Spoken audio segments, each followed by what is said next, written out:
Isang mapagpalang araw po sa ating lahat. Ako po si Nicole Castillo and welcome po sa aking daily devotion. So, ang topic po natin ngayon is Mosaic Covenant. Ang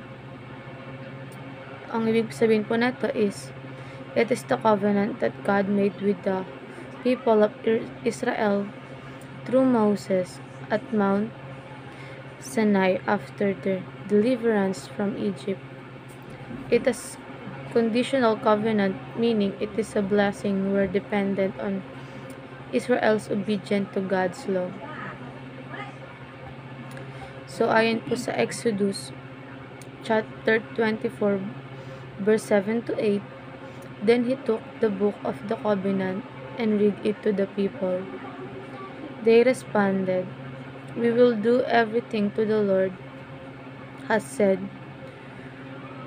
We will obey Moses then took the blood, sprinkled it on the people, and said, "This is the blood of the covenant that the Lord has made it with you accordance with all these words." So ayon po sa the Mosaic covenant, so or katuruan is, the law is a mirror.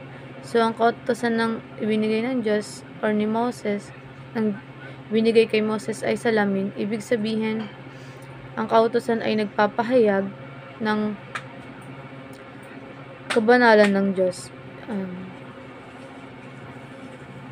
Yung Diyos na banal ay inihayag yan pag nasunod mo, magkakaroon ka rin ng kabanalan.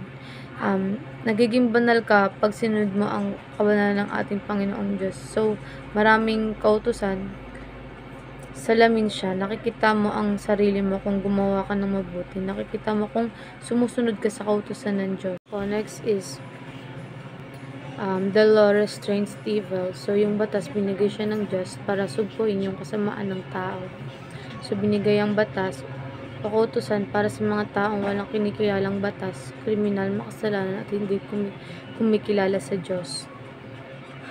So, next is, the law points to Christ. So, yung purpose ng law is para malaman o ipakita sa'yo na ikaw ay makasalanan. Ipakita kung sino ka o tayo na makasalanan na hindi karapat-dapat sa Diyos.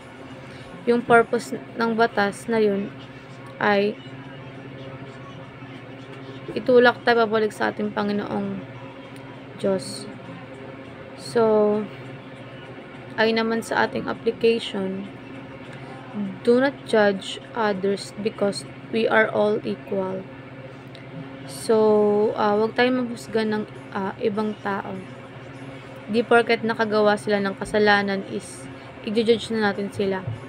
And porket kumbaga hindi tayo nakulong or what is hindi na tayo makasalanan. Lahat tayo ay makakasalanan.